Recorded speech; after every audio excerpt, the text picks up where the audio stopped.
மழையும் மழை சார்ந்த இடமுமாக மாறிவிட்டது தமிழகம். கொளுத்தும் வெயிலும் வறண்ட வானிலையும் வாராது வந்த வான்மழையால் காணாமல் போய்விட்டன. இந்நிலையில் சென்னையில் ஒரு மழைக்காலம் எப்படி இருக்கும்? திரண்டு வரும் மேகங்கள், வட்டமிடும் மழை தும்பிகள், உருண்டோடும் வாகனங்கள், துடைத்து வைத்தார் போன்ற சாலைகள், நடனமாடும் குழந்தைகள், பறந்தோடும் பறவைகள், தனித்திருக்கும் சிலைகள், குடைகளுக்குள் ஒளியும் மனிதர்கள், குளிரில் நடுங்கும் நாய்கள், நீர்ப்பரப்பில் விழுந்து உடையும் நீர்க்குமிழ்கள் என மழையின் படிமங்கள் மனதில் என்றுமே பதிந்திருக்கும் அழியாத ஓவியங்கள்.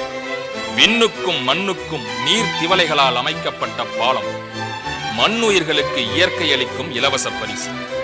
துளியாய் தொடங்கி தூண்களாய் பெய்யும் பேரதிசயம் என மழை பல ஓமைகளுக்கு உட்பட்டாலும் அதன் உண்மையான அழகை கம்பனாலும் கற்பனையில் வடிக்க முடியாது. மழை என்ற வார்த்தை மனிதர்கள் சிலரின் மனதிற்கு அவசரம் என மொழிபெயர்ப்பாகிறது, சிலருக்கு அசௌகரியம் எனவும் அர்த்தமாகிறது. ஆனால் குழந்தைகளுக்கு மட்டும் குதூகலமாகிறது. சிலருக்கு குடைக்குள் மழை, சிலருக்கு குடையின்றி மழை. எனினும் கூவத்தின் அழுக்கை விரட்டும் இந்த நீர்க்கொடை மழைக்கு கருப்பு கொடி காட்ட விரும்பவில்லையோ என்னவோ பலரும் வண்ண குடைகளுக்கு மாறிவிட்டனர். குறிப்பாக பெண்கள் கருப்பு குடைகளுக்கு டாட்டா காட்டி வண்ண குடைகளுக்கு வணக்கம் சொல்லி சாலைகளில் பூனை நடை நடக்கிறார்கள். இருசக்கர வாகன ஓட்டிகள் மழையோடு கபடி விளையாடித்தான் பயணம் செய்ய வேண்டியுள்ளது. ஒரு குடைக்குள் இருவர், உடைந்த குடைக்குள்ளும் இருவர் என அவர்களின் பயணம் ஆச்சரியமானது. சைக்கிள் பயணம் சாகசமானது.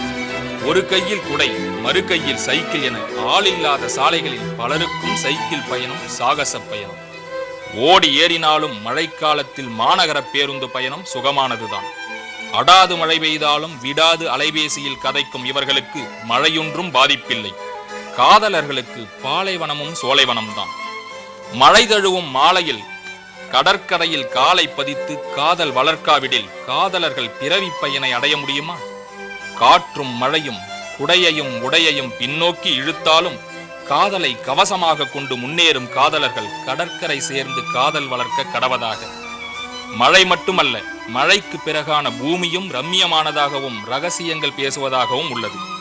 இப்படி மழை நின்றாலும் மறைவதில்லை மழையின் அடையாளங்கள். மழையினால் தேங்கிய நீர்ப்பரப்பில் சடுகுடு விளையாடும் குழந்தைகள், நடனமாடும் பெண் குழந்தை என இவர்களுக்காகவே பெய்யென பெய்கிறது மழை. எத்தனையோ புகைப்படங்கள் இருந்தாலும் சரி, வாருங்கள் மழையுடன் சேர்த்து ஒரு புகைப்படத்தை எடுத்து வீட்டில் மாட்டுவோம். மழை மண்ணீர்களுக்கு இயற்கை அளித்த நன்கொடை. மழையால் சில அசௌகரியங்கள் நமக்கு ஏற்பட்டாலும் கூட மழைக்கென என்றுமே நமது மனக்கதவுகளை திறந்து வைத்து நாம் காத்திருப்போம். கனகராஜ், கலைஞர் செய்திகள்.